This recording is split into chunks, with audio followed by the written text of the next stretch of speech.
পারিবারিক অভাব অনটনে ফুটপাতে ফাস্ট ফুডের দোকান দিয়ে ভালোই চলছিল, তবে পুলিশ দোকান ভেঙে চুরমার করেছে উদ্যোক্তা হওয়ার স্বপ্ন। বলছি ধানমন্ডি ৭ মসজিদ রোডে দোকান উচ্ছেদ করায় স্বেচ্ছায় পুলিশের কাছে আটক হওয়া মহিউদ্দিন তুহিনের কথা।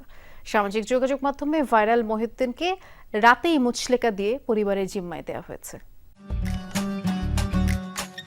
আমি আর ম্যাগি স্বাদ ও ভালোবাসার দারুণ জুটি ফ্রম নেসলে। আমার ফ্যামিলি চলতে পারতেছে না, আমার রাস্তা নামা লাগছে ব্যবসা করতে। আপনারা যে ভাঙছেন কি ম্যাজিস্ট্রেট, আমার ভাঙবে কেন? ফুটপাতে দোকান উচ্ছেদ করায় এভাবেই ক্ষোভ ঝাড়েন বিশ্ববিদ্যালয়ে ভর্তিচ্ছু মহিউদ্দিন তুহিন। পারিবারিক অর্থ কষ্টে থাকা এই শিক্ষার্থী নির্বাহী ম্যাজিস্ট্রেটের কাছে জানতে চান কেন তার দোকান ভাঙা হলো। এক পর্যায়ে ধানমন্ডি থানা পুলিশ তাকে মারধর করে গাড়িতে তোলে নিয়ে যাওয়া হয় থানায়।